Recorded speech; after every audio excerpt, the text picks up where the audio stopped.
우리 함께 인사합니다. 할렐루야 샬롬하고 축복하는 인사 눈을 보면서 한 사람도 빠지지 마시고 같이 집중해서 하십니다. 할렐루야 샬롬 샬롬 샬롬 샬롬 샬롬 샬롬 샬롬. 하나님 사랑합니다. 여러분 주 안에서 사랑합니다. 우리 마음밭이 어디 있는지 하나님께서는 아신다. 오늘 아까 그 영상이 아주 의미가 귀해서 제가 보면서 은혜를 받아서 여러분과 함께 나누고 싶었습니다. 오늘 사도행전 9장 1절 10절까지 우리 함께 합독했죠. 전 제목을 I will show him 이라고 이렇게 잡아봤습니다. 하나님께서 우리를 바라보고 계시죠. 내가 그에게 보이리라 하십니다. 주님의 우리를 대리자로 증거자로 뭘로 전도자로 부르셨어요. 내가 전도하는 것도 없는데 그게 아니죠. 우리의 모습과 형상이 예수님을 닮아갈 때 주변의 사람들이 바라보면서 아, 이 사람 크리스찬이구나 하면서 우리를 증거하는 게 하나님을 증거하는 거죠. 선교, 나 선교하지 않는데 근데 그것이 바로 선교입니다. 해외에 있는 많은 또 먼 곳에 가서 하는 선교가 선교고 우리나라 안에서 우리 이웃에게 하는 게 전도라고 하죠. 근데 큰 의미로는 선교이죠. 주님의 말씀으로 인한 비전을 순종하는 새빛교회 되시기를 주님의 이름으로 축복합니다. 또한 주님의 말씀과 권위와 비전이 이끌어가는 교회가 되기를 소망합니다. 우리가 가는 게 아니고 누가요? 하나님께서 우리를 이끌어가시죠. 교회가 제가 어젠가요? 제가 언제 말씀드린 것 같은데 금요일 같은 말씀드린 것 같네요. 어느 가정이나 다 예수 믿는 가정들이 참 많은데 또한 그 가문이 대개가 예수를 믿기 시작하면 주변에 있는 그 집안들도 예수를 믿어요. 그러면 뭐 적게는 10명, 많게는 뭐 20, 30명씩 되죠. 또 집안에 계시는 분들도 있지만 주변에 흩어져 있는 사람 얼른 모아도 우리 부모님 때 또한 우리 자녀 함께 모이면 아무리 적어도 핵가족 시대라 해도 아마 5, 6명은 될 것 같아요. 그렇게 그 숫자들이 모여있으면 성전 5, 6이 모이는데 그러면 교회잖아요. 그렇다고 해서 다 교회를 세우지는 않습니다. 근데 하나님이 은혜로 거룩한 부담이 있기는 참 많지만 교회를 세워주시고 우리가 항상 예배를 드리려고 어떻게 해요? 마음과 몸을 주님 앞에 집중하는 그러한 모습, 그것을 누가 하나님께서 보신다. 이것이 아무에게나 일어나는 일은 아니죠. 또 사람이 하고자 해서 하는 것도 아닙니다.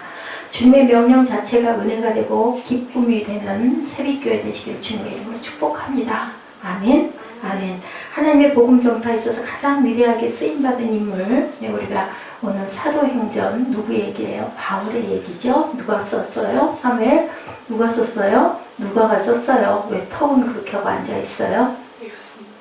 그는 아시아와 유럽 대륙을 간통이 많은 사람에게 교회를 세우고 복음을 증거하는 뭐가 됐어요? 씨앗이 되죠? 귀한 터가 됩니다.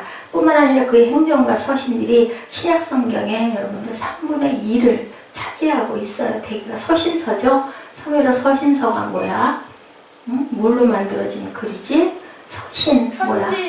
맞아요. 편지글이에요. 그래서 각 교회에게 바울이 편지를 보냈어요. 이것들을 모아서 신약성경이 됐다. 그죠? 고린도전후서, 로마서, 히브리서도 누가 바울이 썼다라고 얘기를 하고 우리가 열심히 그죠? 우리 그 찬양을 하죠. 그런데 오늘 얘기가 무슨 얘기예요?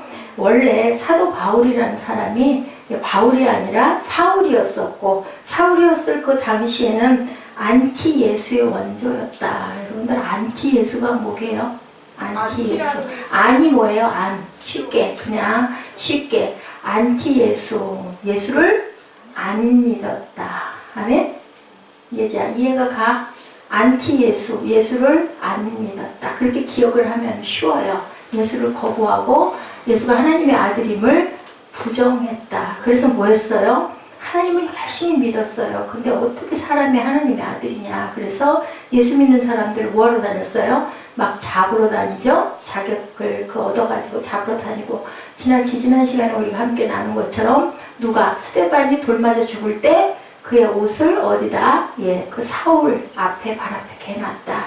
그것은 뭐냐면 엄청난 영향력이 있는 사람이다. 뭐 하는데? 사울 죽이는데. 그 영향을 끼쳤던 중추적인 인물이었다. 그러니까 예수를 안 믿는 사람의 우두머리였다라고 여러분들이 이해를 하시면 좋습니다. 그래서 예수님의 뭐였다? 대적. 사무엘아, 대적이 뭘까? 자, 대결하자고 그러지. 대결하자. 대적은 적이 됐어. 그지? 대화는 적이 됐다. 여러분들에게, 우리 중등부 학생들한테 자꾸 이렇게 얘기를 하는 건 단어의 의미로라도 좀 기억을 하라고 제가 질문을 합니다. 교회를 핍박하는 사람이고 박해자고 대적자였는데 복음이 전해지는 통로가 되어지는 사람으로 변화가 되죠. 그리고 증거하는 역사가 세상의 기쁜 소식이 이렇게 이상하게 다른 형태로 드러난다. 굉장히 하나님의 역사는 뭐예요? 네, 정반대의 곳에서 일어나기도 합니다. 그의 이름이 성경에 처음 등장하는 것은 스데반이 순교하는 사도행전 6장부터 등장을 합니다. 그는 스데반의 죽음을 얼마나 당연하게 생각하고 고소하게 생각하고 지당하게 생각하고 아주 고소하다, 잘됐다, 당연하다라고 생각을 했어요. 그죠? 그는 스데반의 죽음으로 그러고도 만족하지 않고 예수를 믿는 사람들을 지상에서 뭐를 말려버리자? 씨를 말려버리자. 말살 정책을 하자라고 아주 열심히 특심이 되어서, 그죠? 예, 공의회에 가가지고 예, 자격증 주시오 한 거예요. 한마디로 얘기해서. 내가 예수 믿는 사람을 색출해서 그들을 체포할 수 있는 자격증을 주십시오 라고 얘기를 합니다. 대제사장을 찾아가죠. 그리스도인들이 다메섹에 가장 많이 모여 있다라고 했어요. 예, 다메섹은 지금의 다마스커스를 얘기하고 있죠. 예, 그리고 소식을 듣고 그들을 잡아올 테니 회당장들에게 공문을 써달라고 부탁을 하고 갑니다. 그가 대제사장이나 사내들인 공의회의 명령에 따라 수행하는 수행원 정도가 아니고 모든 일을 사울 자신이 기획하고 주도하는 중추적인 핍박자 역할을 했던 사람이다. 그런데 하나님께서 그를 들어서 쓰셔요. 택한 그릇이다 라고 얘기하시죠. 오늘 본문 말씀에 사울은 여전히 주의 제자들을 외업하며 그들을 죽일 기세로 대제사장에 나가 다메섹의 여러 회당에게 써보낼 공문, 그 회당에 가서 그걸 보이는 거예요. 여기에 있는 예수 믿는 자들 내가 잡아가겠으니 이거 보시오 하고 보이고 잡아가겠다라고 한 거죠. 그의 마음속에는 예수 그리스도를 하나님의 아들이라고 하는 이단을 뿌리 뽑아야 되겠다. 예, 요즘날 제가 뭐 누구에게 말씀드렸던 것 같은데, 네, 하나님 어머니, 아까 우리 새벽에 우리 어떤 그 노인분 한 분을 버스 정류장에다 내려드렸는데 저쪽에 한남동에서 살다가 오셔서 2시간 반 걸려야 가기 때문에 지금 나갑니다 라고 하면서 복 받을 거라고, 그리고 자기는 천주교를 나가는데 하나님 어머니에게 기도한다 라고 얘기를 하더라고요. 뭐 길게 얘기할 필요가 없어서 하나님 아버지시죠. 그랬더니 아 그렇죠. 하나님 아버지 되시죠. 여기에서 생긴 게 바로 안산홍 이단이죠. 하나님 어머니다. 성경에 구절이 있다. 그래서 제가 그거 찾느라고 반나절을 헤맨 날이 있었습니다. 예, 갈라디아서 4장 6절인가요? 하나님 어머니라는 표현이 있어요. 근데 하나님 아버지라는 건 성경 66권에 수천 번 등장을 하죠. 근데 그 어머니라는 뜻, 아버지 속에 어머니도 있어요. 왜냐하면 부부가 자녀를 낳기 때문에. 그죠? 우리 자녀 모습 속에 아빠 모습도 있고 엄마 모습도 있죠. 그것을 하나님 어머니가 맞다라고 주장을 하고, 사람이 예, 안상홍이 죽었어요. 그 사람이 하나님 아버지라고 그랬어요. 안상홍이 죽고 나니까 부인이 교주가 돼서 내가 하나님 어머니다라고 그것을 섬겨요. 근데 기가 막힌 건 엄청나게 많은 숫자들이라는 게 그게 하나님의 성회라고 얘기를 합니다. 자칫 잘못하면 예, 그 여호와의 증인. 그래서 제가 여기 밖에 우리 그 현판 쓰면서 하나님의 교회에다가 그거 없앴잖아요. 하나님의 교회는 안사롱 이단이 돼버렸어요. 그게 뭐 그렇다네요. 자기네들이 그걸 뭐를 주고 사가야 된대요. 근데 그것을 어느 교단에서 내놓자마자 예, 그 안산홍 쪽에서 하나님의 교단, 하나님의 어머니, 아버지라는 것으로 하나님의 교회가 자기네 교회의 상징으로 삼았다고 합니다. 그래서 이단들은 아주 좋은 그 이름이 나오면 얼른 그렇게 사간다고 그래요. 거기서 그도를 따르는 사람을 만나기만 하면 남자나 여자나 어른이나 아이나를 불문하고 모두 다 예루살렘으로 끌고 온 부분들이 오늘 본문 1, 2절에 나타나 있는 말씀입니다. 굳이 다메섹까지 쫓아갈 필요가 그가 있었을까? 심리적인 분석을 해요. 학자들이 분석을 해보니 성경을 깊이 연구한 어느 청교도 학자는 이것은 틀림없이 그 마음속에 자리 잡은 사울, 그 누구예요? 스데반 죽을 때 그 모습을 보고 마음 안에 불안감, 마음 안에 흔들림, 그것을 없애기 위한 열정이었다. 우리 그런 거 있죠? 욕심이 나가지고, 그죠? 저거 아닌데 저럴 때는 왠지 마음에 뭐가 있으면 좀 캥기는 게 있으면 막 더 막 얼굴에다 혈기를 부리고, 그죠? 화를 내고 달겨드는 것 같은 그 모습이다. 저 혈기는 분명한 거는 왜 스데반이 죽을 때 왜 자기를 돌로 치는 사람들을 저들의 죄를 용서해 달라고 예수님과 같은 똑같은 기도를 했잖아요. 어떻게 그럴 수가 있을까? 너무 이상하고 너무 의아했기 때문에 열심히 더 특심이 됐다라고 분석을 하기도 했다고 합니다. 지나친 흥분은 자신이 옳지 않을 수도 있다는 강박관령, 갈등과 흔들림을 감추기 위한 어떤 역행동이다, 과잉 반응이다라고 해석이 되죠. 근거는 사울이 스데반의 죽음을 보면서 이해할 수 없는 큰 충격을 받았다. 처벌받는 자가 처벌하는 자를 용서하고 그를 위해 기도하는 죽음이 세상 천지에 어디 있을까? 그죠? 우리도 그러기 정말 쉽지 않죠. 조그마한 다툼만 있어도 뭐예요? 그냥 어이구 하고 미운 생각이 드는데, 그죠? 나를 돌로 치는 자들을 어떻게 저들의 죄를 저들에게 돌리지 마옵소서, 용서해 주옵소서 하고, 그거 말로만 하고 얼굴을 찡그리고 죽을 것 같은 모습을 하고 간 게 아니라 얼굴에 해처럼 빛났다라고 표현이 돼 있어요. 어떻게 저럴 수가 있을까? 정말 이상하다. 내가 하고 있는 이게 틀리질 않았는데 어떻게 저 인간은 저렇게 죽을 수가 있을까? 이게 의문이었다라는 거죠. 어쩌면 저 스데반이 옳고 내가 틀렸나? 이 마음 때문에 그 길을 더 썼다. 네. 예루살렘에서 했던 그 일이 대제사장들의 권한을 받아 많은 성도들을 감옥에 가두고 그들의 죽임을 당할 때 찬성을 했는데, 무엇이든지 내가 정말 죽이기 위해서는 다 해야 된다고 격분을 해서 내가 찾아다니고 있는데, 사도행전 26장 9절에서 19절, 11절까지 말씀을 보면 그들에게 격분한 나머지 다른 나라 도시까지 찾아가 핍박했다고 증거가 되고 있어요. 나도 나사렛 예수의 이름을 대적하여 많은 일을 행하여야 될 줄 스스로 생각하고, 10절에 예루살렘에서 이런 일을 행하여 대제사장들에게서 권한을 받아가지고 많은 성도를 옥에 가두며 또 죽일 때 내가 찬송 투표를 하였고, 11절에 또 모든 회당에서 여러 번 형벌하여 강제로 모독하는 말을 하게 하고 그들에 대하여 심히 격분하여 외국 성에까지 가서 박해하였고, 누가요? 예, 지금 사울이에요. 12절에 그 일로 대제사장들의 권한과 위임을 받고 다메섹으로 갔나이다. 예, 사도행전 26장 9절에서 12절까지의 말씀을 제가 여러분들에게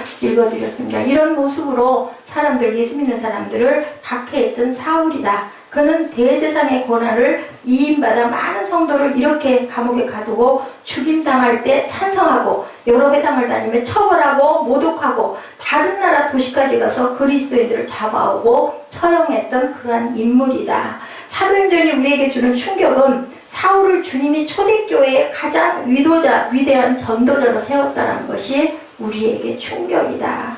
그를 변화시켜서 사용하셨어요.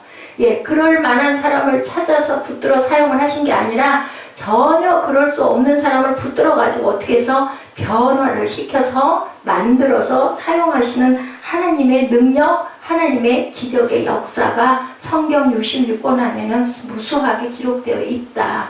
예수를 만나면 어떻게 돼요? 변화가 되죠? 예, 제가 지난번에 나합 얘기를 한 것 같아요. 우리 금요일날, 그죠? 나합도 변화되죠? 창기였는데 그 이후에는 살몬과 결혼하고 푸대를 낳으면서 창기의 일을 벌여요. 예, 그 또한 사마리아 여인도, 그죠? 예수님 만나고 나서는 뭐가 됐어요? 전도자가 되죠? 이렇게 변화를 시킨다. 뭐 많죠. 베드로도 마찬가지고요. 성령 받은 예수님의 제자들도 마찬가지입니다. 그는 스데반이 죽은 현장에서 웃음을 보이고 그의 죽음을 당연하게 여기는 사람이었다. 그의 얼굴을 기억하는 성도들이 가장 먼저 하는 기도는 무엇이었을까?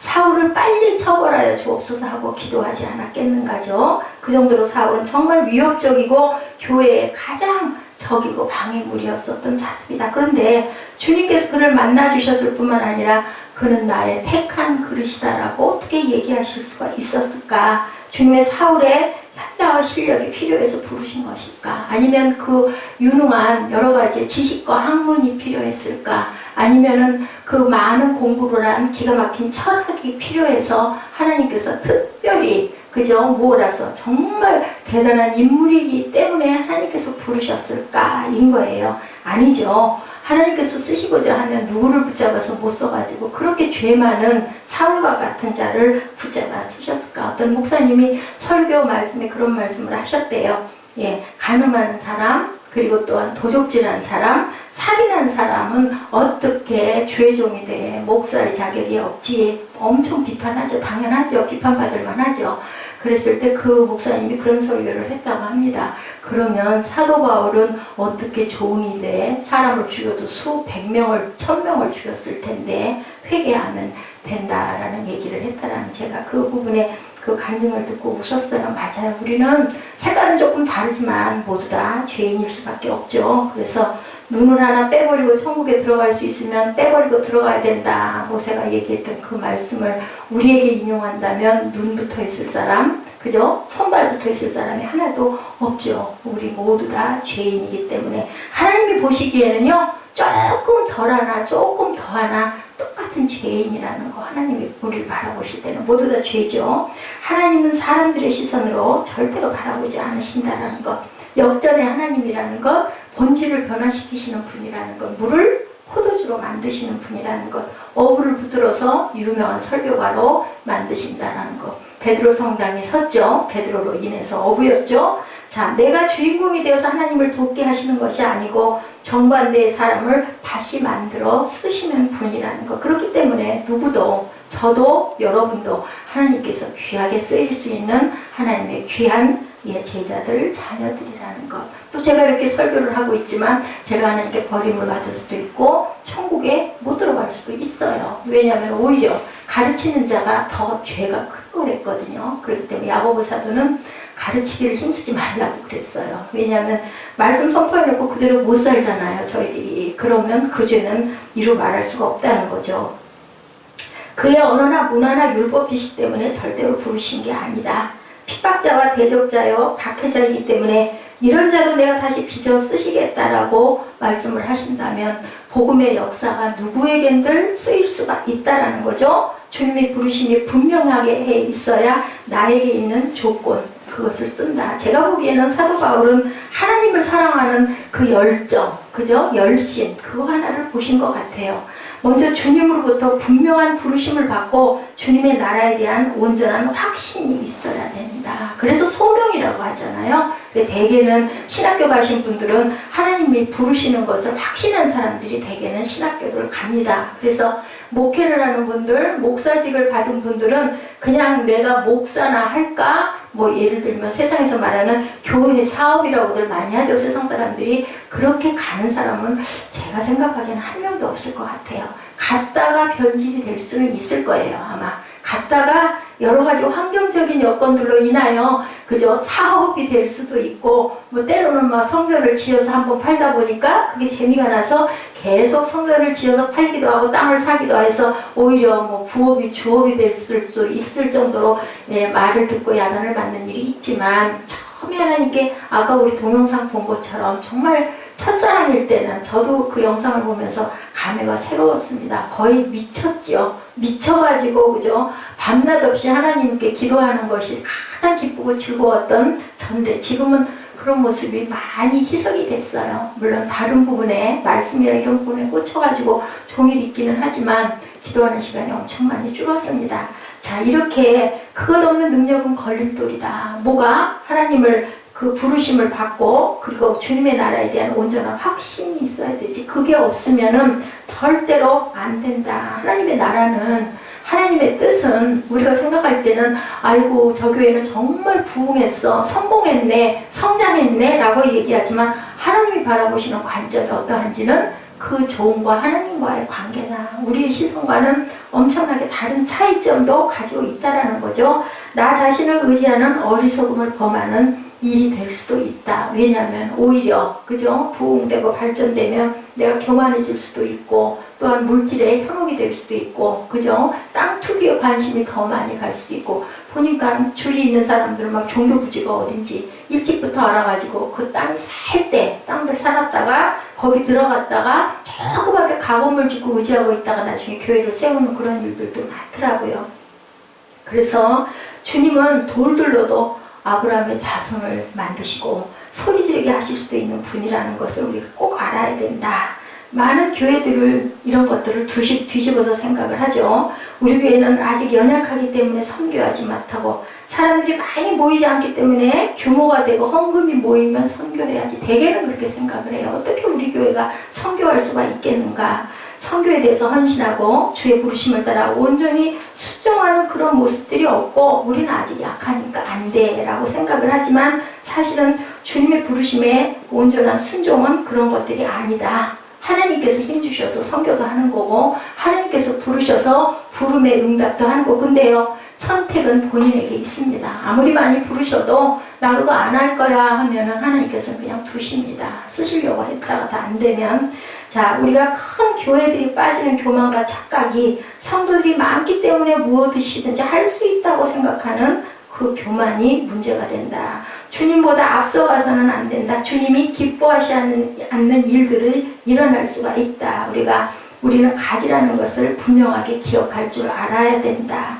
완고하고 편협하고 자신의 이념에 사로잡힌 무서운 사울을 주님께서 이렇게 만지시고 고치셔서 쓰시기도 한다라는 것. 주님이 산상수훈에서 너희를 핍박하는 자를 위하여 기도하고 축복하라고 말씀하시죠. 주님은 자신이 행하지 않은 것을 말씀하시는 분이 절대 아니고 원수를 사랑하고 핍박하는 사람을 위해서 기도하라고 말씀하신 주님을 실제로 그렇게 하시죠. 그리고 사람도 만들어서 그렇게 만들어서 쓰신다라는 것. 예수님의 대적자고 원수였던 사울을 위해서 기도하시고 그를 용서하시고 품고 대리자로 부르셨다. 그렇기 때문에 우리는 악한 어떤 자를 단정해서 판단해서는 안 된다는 거죠. 왜냐하면 나도 그렇게 되면 하늘에 계신 하나님께 판단을 받기 때문인 거예요. 주님께서 이제 사울을 갑작스럽게 찾아오시죠. 사울이 길을 떠나 다메섹 가까이 도착했을 때 갑자기 하늘에서 빛이 비쳐서 그를 둘러싸죠. 사울이 땅에 쓰러지죠. 그때 그는 사울아 사울아 내가 왜 나를 핍박하느냐 하는 음성을 듣고 사울이 뭐라고 그래요? 주여 누구시오니까. 어떻게 사울이 알았을까요? 그 빛 속에서 눈도 못 뜨고 땅이 꼬꾸라졌는데 반사적으로 본능적으로 우리들 그럴 때 있잖아요. 뭔가 막 깜깜한 밤중에 어디 푹 빠졌어요. 어이쿠 하나님 소리 나오죠? 그런 것처럼 아주 본능적으로 나온 거예요. 주여 누구십니까? 하고 묻죠. 그랬더니 주님이 물어보시죠. 3절에서 6절에 그렇게 얘기하죠. 나는 내가 핍박하는 예수다. 지금 일어나 시내로 들어와라. 내가 해야 할 일을 일러줄 사람이 있을 거다. 부활하신 주님이 그를 갑작스럽게 찾아오셨는데 이게 주님의 계획인데 중요한 것. 누구시오니까 하니까 나는 네가 핍박하는 예수라고 그래요. 자, 사울이라는 사람은 예수를 핍박을 했나요? 아니죠. 예수 믿는 자들을 핍박했어요. 근데 예수님은 그들을 핍박하는 게 바로 나를 핍박하는 거라고 교회와 그리고 예수 믿는 자와 예수님이 하나라는 것을 여기서 보여주십니다. 그가 다메섹에 가까이 가고 있을 때 강렬한 빛이 비추죠. 햇빛과 비교할 수 없는 그런 강렬한 빛. 주님의 영광의 빛이라는 것. 여러분들 빛이신 그 자체가 바로 누구세요? 하나님이세요. 그래서 우리가 빛을 보면 그죠? 그래서 뭐 은혜가 충만한 목사님들 뒤에는요 빛이 비친대요. 그래서 그런 얘기들을 간증으로 많이 하시는 분들이 있어요. 또 그런 목사님들은 얼굴을 보면 해처럼 빛난다고 하더라고요. 정말로 영적으로 충만한 목사님인가 아닌가 보려면 그분의 얼굴을 바라봐야 된다. 그리고 웃는 얘기들을 많이 합니다. 자신의 편협과 고집과 이념에 포로가 되어서 도무지 깨어지지 않는 사람들이 이렇게 엎드러지는 것을 체험하는 것. 뭐하라? 순종하고 낮아지라는 거죠. 그리고 음성이 들리죠. 왜 네가 나를 핍박하느냐. 우리가 깨뜨려져서 엎드려지면 뭐가 들려요? 하나님의 말씀이 들린다. 쉐마 이스라엘아 들으라 라고 말씀을 하죠. 뭔가 충격을 줘야 우리가 옳구나 하고 정신을 차리니까 충격을 주신 거예요. 자, 그의 음성을 듣죠. 그의 비전이 무너져요. 누가? 사울의 비전. 뭐예요? 예수 믿는 사람 잡아들이는 거. 이게 뭐라고? 하나님 사랑하는 열심이다.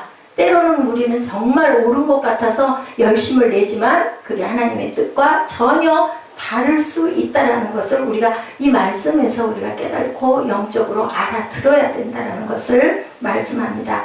예수님이 교회와 자신을 동일시하고 있다는 것도 알아들어야 돼요. 공동체 안에서 교회 안에서 누가 옳든 누가 그르든 그걸 가지고 서로 다툼이 일어나고 분쟁이 일어나면 교회가 무너져요. 10,000명을 수용하던 교회에서 장로들과 집사님들하고 다툼이 일어나서 장로들이 표가 갈리고 그러다 보면 한쪽이 이제 나가죠. 바깥으로. 혼자 나가나요? 자신 표 쪽에 몰려있는 성도들 끌고 나가요. 그러다 보면 자꾸 찢어져서 단 몇십 명 남아가지고 교회가 정말 깨진 모습으로 된 그런 교회들이 많이 있어요. 주변에. 우리 교회만 꼭 그런 게 아니라 우리도 경찰이 와가지고요. 예배 때 뒤에서 진을 치고 예배를 창건한대요. 왜냐하면 싸움이 일어나면 뜯어 말려야 되기 때문에. 세력이 있으니까 경찰들을 동원을 하겠죠. 저희 같은 교회가 아니니까. 이런 일들이 비일비재하다. 아니 어디에? 교회 안에, 예배 안에. 그리고 빚이 많으니까 헌금 거두면 그 헌금 걷어가려고 와가지고 딱 은행에서 와가지고 돈 남는 교회 들고 와가지고 기다렸다가 예배 딱 끝나면 뭐 저희 주변에 너무너무 많아요. 예배 끝나고 나면 헌금을 싹 쓸어가지고 계산해가지고 들고 가는 그런 교회들도 많이 있습니다. 자, 이렇게 놀라운 사실, 예수님이 교회와 자신을 동일시한다라는 거. 그러니까 교회 안에서 어떠한 자본도 일어나서는 안 된다. 내가 옳았든 상대방이 옳았든, 그죠? 예, 우리가 그 부분은 정말 참을 줄 알아야 되고, 그리고 고개 숙일 줄 알아야 되고, 무릎 꿇어야 될 줄 알아야 되고, 그리고 다시는 그런 일이 일어나지 않도록 우리가 해야 되는 게 하나님의 은혜 받은 자들의 지혜다. 그래서 제가 오늘 우리 그 주보에다가, 그죠? 연합은 하나입니다. 제가 여기 이전할 때 하나님이 주신 말씀, 에베소서 5장 8절 9절 말씀이죠. 빛의 자녀라. 너희가 빛 안에서 하나 되라고 하나님께서 말씀을 하셨어요.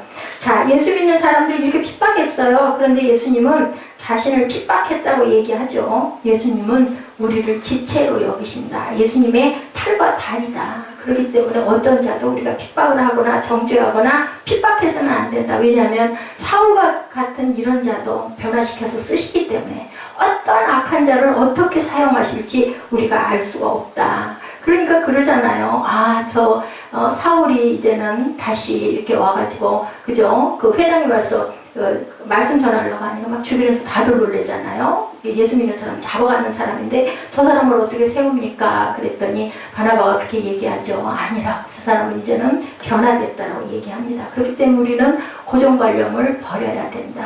항상 어떤 사건으로 인해서 하나님은 어떤 사람이든 이렇게 만들어 쓰신다라는 것, 그리고 회개했기 때문에 그 사람을 우리는 용서해야 된다라는 것이 오늘 주제의 말씀 중에 나오는 말씀에 우리가 깊이 생각해야 할 묵상의 말씀입니다. 하나님이 아담이 어디 있는지 부르시죠. 아담아 아담아 하고 부르십니다. 몰라서 부르셨냐라고 묻죠. 우리들이 항상. 내가 어디 있느냐, 내가 왜 나를 핍박하느냐, 똑같아요. 스스로 발견하게 하는 거예요. 자기 자신을. 아담아 너 어디 있느냐 할 때 아담이 어떨까요? 내가 죄를 짓고 지금 숨었는데 어이쿠나 하나님이네 하면서 깜짝 놀라라는 거죠. 너 나 아니? 너 나 기억하니? 너 어떡할래? 물어보시는 거예요. 지금. 자, 그리스도인 붙잡으러 갔다가 그리스도께 붙잡히는 역사가 있습니다. 그래서 죄가 많은 곳에 뭐가 많다고 그래요? 은혜가 많다고 하죠. 당신은 누구십니까? 하니까 내가 핍박하는 예수라고 얘기합니다. 자, 이제 일어나 똑바로 서라. 내가 내게 나타난 것은 너를 내 일꾼으로 삼아 내가 본 곳과 앞으로 내가 내게 보여줄 것을 사람들에게 증거하도록 할게. 내가 이 백성과 이방 사람들에게서 너를 구원해 이방 사람들에게 보낼 거다. 사도행전 26장에 15절에서 17절에 이렇게 말씀을 합니다. 자, 자신의 복음 증거의 도구로 부르시겠다는 이 말씀이 얼마나 놀랍고 그 사울은 소화도 안 되고 이해가 안 됐을까. 근데요, 왜요? 눈에 비늘이 덮여버려갖고 앞이 깜깜하게 안 보여요.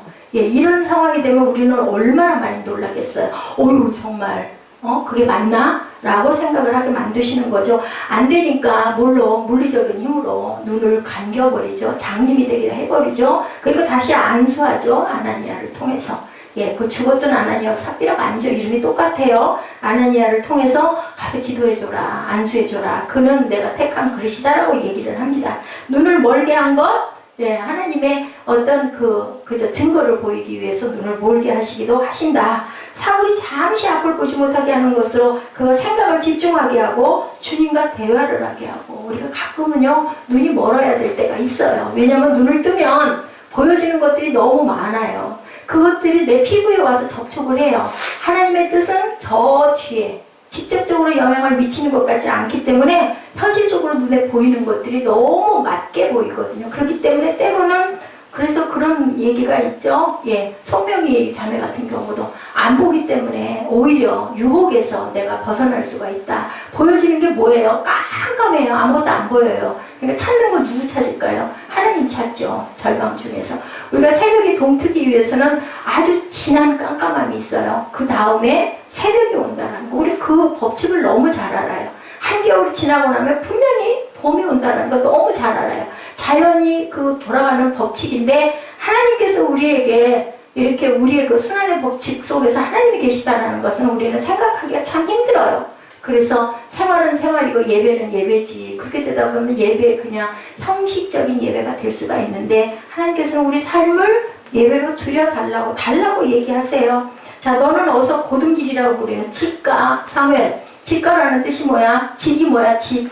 응? 직선 그러지? 직이 뭐야? 빠듯하다라는 얘기야. 직가, 길 가자. 그래서 바로 가라고, 직가라고 얘기를 했어. 직가로 가라. 거기서 너를 기다리는 사람이 있을 거라고 얘기하죠. 또 거기 가서 아나니아에게 얘기하죠. 예, 가가지고 신실한 사람, 성령의 인도함을 받는 사람이 그에게 안수하라고 그럴 때 아나니아도 예, 거기에 아니 그 사람은 우리를 핍박하던 사람인데 하고 얘기를 해요. 그랬더니 하나님 주님께서 말씀하죠. 네, 그러시라고.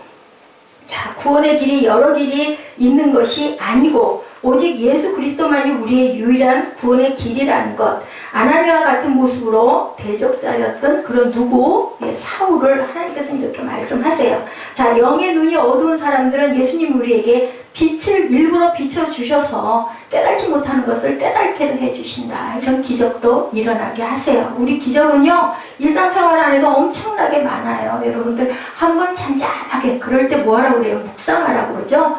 너무 바쁘게 움직이니까 뭐 휴대폰 들여다보고 뭐 하다 뭐 생각할 틈이 아무것도 없어요. 모든 거 다 비우고 한번 생각해봐라. 오늘 일상 속에 하나님이 당신에게 얼마나 많은 영향과 말씀을 하셨는지. 그래서 우리가 잠잠하라는 그런 이야기를 많이 합니다. 요한복음 1장 5절이죠. 빛이 어둠에 비치되 어둠이 깨닫지 못하더라. 예수께서 우리에게 우리 어둠 속에 오셔가지고 항상 비춰주세요. 어떤 날은 막 멀쩡한 날씨에 비가 오기도 하죠. 비 오면 우리 어떻게 막 뛰잖아요. 우산 준비가 안 됐기 때문에. 근데 그것도 그 안에 하나님의 숨은 뜻이 있다. 저는 오늘 아침에 일부 예배 때 하나님의 뜻을 처음에는 많이 놀라고 당황하고 잠깐 좀 화도 나고 했지만 나중에 시간이 5분, 10분 지나면서 하나님의 뜻이구나 하고 저는 그걸 받았습니다. 그래서 이 방법을 이렇게 해야 할 때가 됐구나 라는 생각을 하게 돼요. 그래서 우리는 항상 그 뒤에 숨어 계신 우연히 일어나는 일은 없어요. 깊이 생각할 줄 알아야 됩니다. 성경에서 말씀하죠.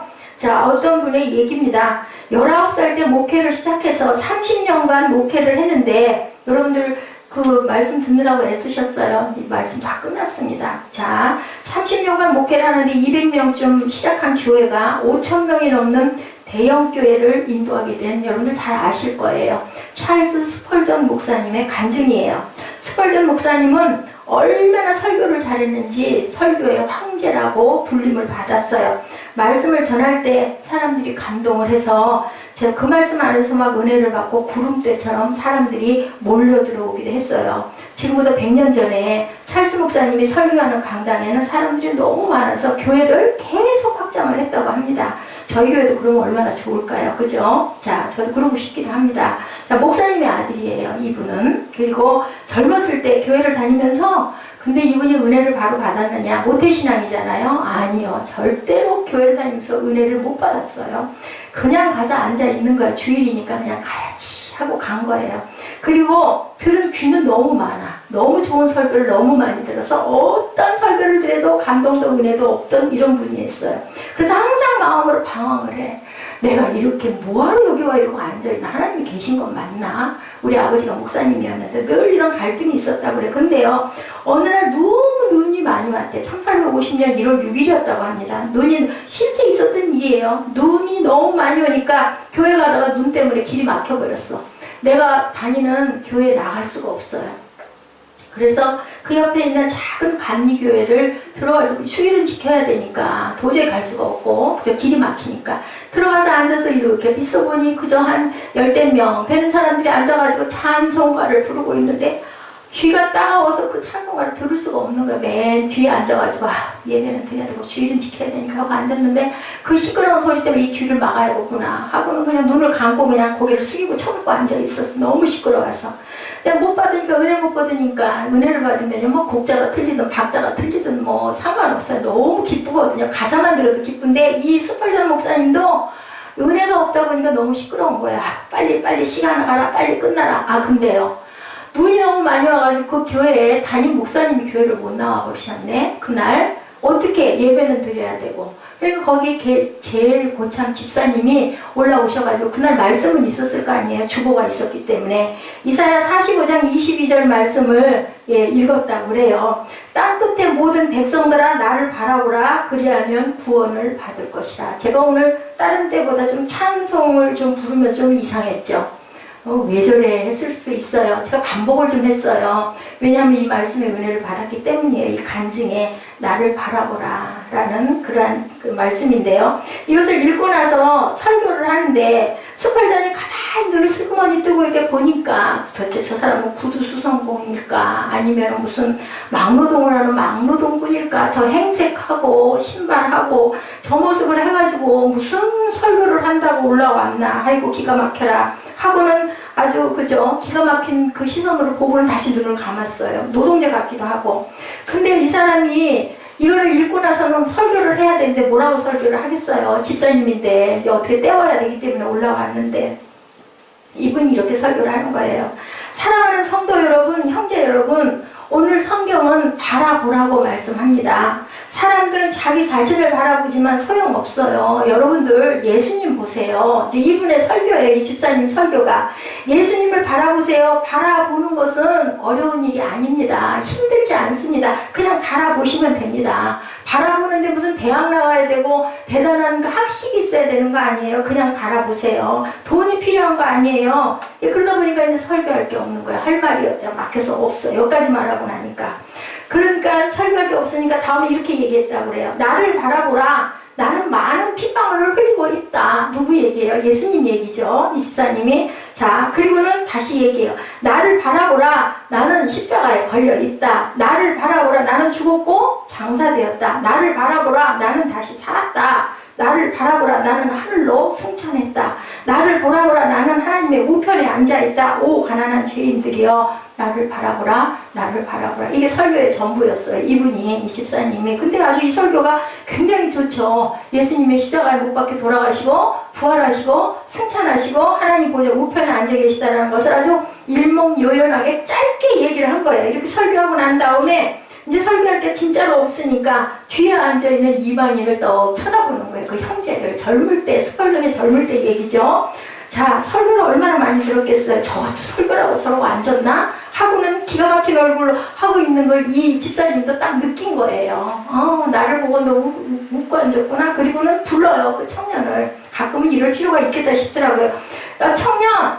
깜짝 놀라죠. 부르니까. 청년 나 좀 봐. 그러니까는 이렇게 쳐다봤을 거 아니에요. 자, 이 청년 예수님 바라봐. 예수님을 바라보라고. 거기 앉아서 뭐하고 앉았어. 예수님을 보라고. 불쌍한 사람 같으니. 이렇게 얘기를 한 거예요. 자, 이분이 굉장히 답답한 거죠. 보니까 이방인이라고 와서 앉아가지고 예배를 드리는 건지, 예배를 드리려고 온 건지, 비가 눈이 와서 눈을 피해서 들어와서 잠깐 앉았는 건지, 그것이 너무 기가 막히니까, 그죠? 불쌍한 인간아, 바라보라고 하다 보니까 이 스펄전 그 목사님 청년 때 이 소리에 무슨 소리만 들렸을까요? 바라보라. 그 소리가 계속 반복해서 자네는 바라보고 사는 것 외에는 아무것도 할 일이 없어. 바라보라고. 이 소리에 그냥 가슴이 꽉 막혀버렸대요. 그러면서 바로 예수님을 바라보게 돼서 그때부터 은혜를 받았답니다. 여러분들 설교가 중요한 게 아니에요. 한마디가 꽂혔을 때 그것이 하나님께서 그의 가슴에 빛이 되어서 역사하죠. 슈마 이스라엘에 들으라가 된 거예요. 자, 빛이 어둠에 빛이 돼 어둠이 깨달지 못하다가 주님의 계획 속에 빛을 바라보는 순간 누가 변화됐어요? 사울이 변화됐어요. 스펄전 목사가 목사가 되죠. 자, 그때부터 새 사람이 돼서 남은 여생 동안 19살부터 큰 종이 되어서 수많은 영혼들을 구원하는 스펄전 목사님이 됐다는 얘기입니다. 자, 1854년에 목회를 시작해서 232명이 된 교인이 29년 후에 5,700으로 출석하는 교인들이 늘어나는 역사가 그 한 시골 교회 집사를 통해서 바라보라고 이 소리에 가슴에 꽂혀가지고 가슴이 무너져 내렸다고 합니다.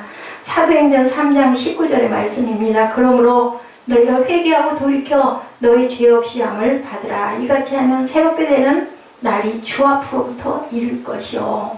여러분들 바라보시기 바랍니다. 그리고 그 짧은 단어, 긴 단어 필요 없습니다. 반복해서, 제가 찬양을 좀 반복을 해봤어요. 은혜가 있는 부분을 반복을 하다 보면 가슴에 꽂히는 은혜가 있었으면 하는 마음으로, 사모하는 마음으로. 고린도후서 5장 17절 말씀 너무 잘 아시죠? 누구든지 그리스도 예수 안에 있으면 새로운 피조물이라. 스펄전 목사는 그 전까지, 바라보기 전까지는 은혜 받지 못한, 할 수 없이 부모님이 예수 믿으니까 그냥 끌려나갔던 청년이었는데 바라보고 나서 변화가 된 거죠. 사울도 마찬가지고 예수님 한 분만을 위해서, 예수님만을 위해서 살아가는 저와 여러분이 되시기를 주님의 이름으로 축복합니다. 사울이 예수님을 만난 다음에 3일간 금식하고 회개한 다음에 안수받고 성령을 받고 나서 평생 예수님을 위해서 살게 되죠. 사도행전 9장 8-9절 말씀입니다. 오늘 본문입니다. 사울이 땅에서 일어나 눈은 떴으나 아무것도 보지 못하고 사람의 손에 끌려 다메섹으로 들어가 사흘 동안 먹지도 마시지도 아니하니라.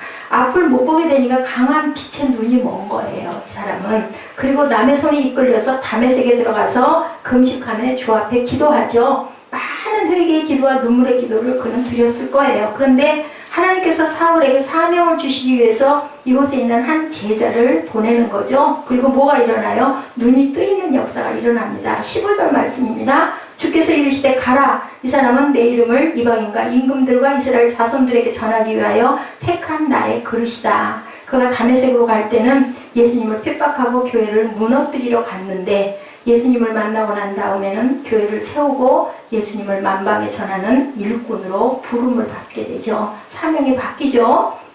예수님을 만난 다음에 여러분들의 귀한 사명이 무엇인지를 깨달으시는 저와 여러분 되시기 바랍니다. 사도행전 27장 24절입니다. 그의 사명이 이와 같았음을 고백하고 평생 내가 이렇게 살겠다는 믿음의 고백을 하게 되죠. 뭐라고 고백해요? 내가 달려갈 길과 주 예수께 받은 사명, 곧 하나님의 은혜의 복음을 증언하는 일을 마치 하면은 나의 생명조차 조금도 귀한 것으로 여기지 아니하노라. 누가 고백해요? 사도 바울이 고백합니다.